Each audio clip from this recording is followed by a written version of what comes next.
Nếu em đã không bằng lòng với những gì ta đang có, thì em hãy quay lưng đi tìm hạnh phúc cho riêng mình.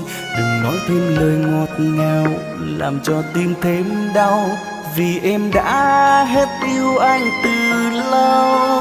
Lời nói hôm nào em đã hứa trọn kiếp chỉ yêu mình anh, mà hôm nay đã theo gió theo mây.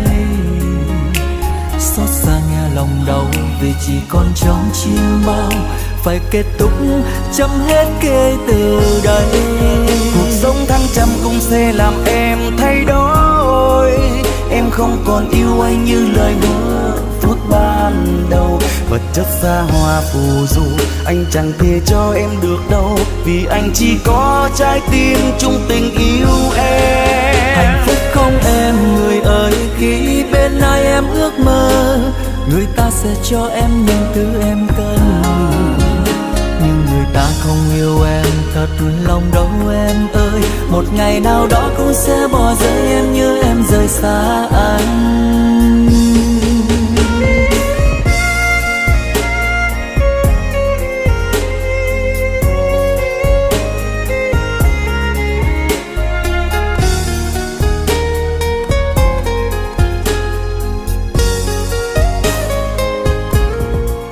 Lời nói hôm nào em đã hứa trọn kiếp chỉ yêu mình anh, mà hôm nay đã theo gió theo mây.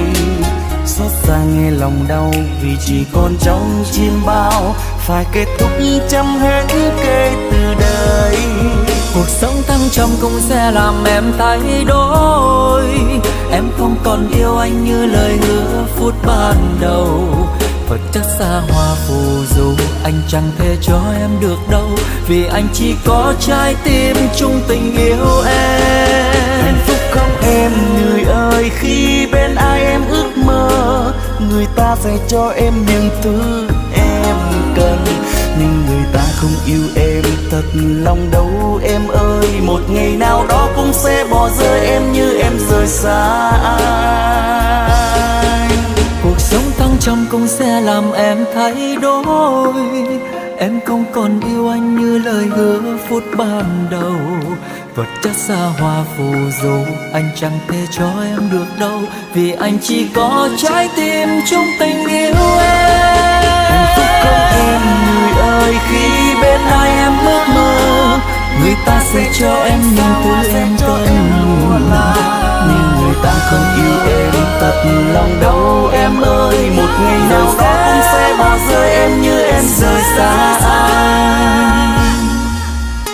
Nhưng người ta không yêu em thật lòng đâu em ơi, một ngày nào đó cũng sẽ bỏ rơi em như em rời xa.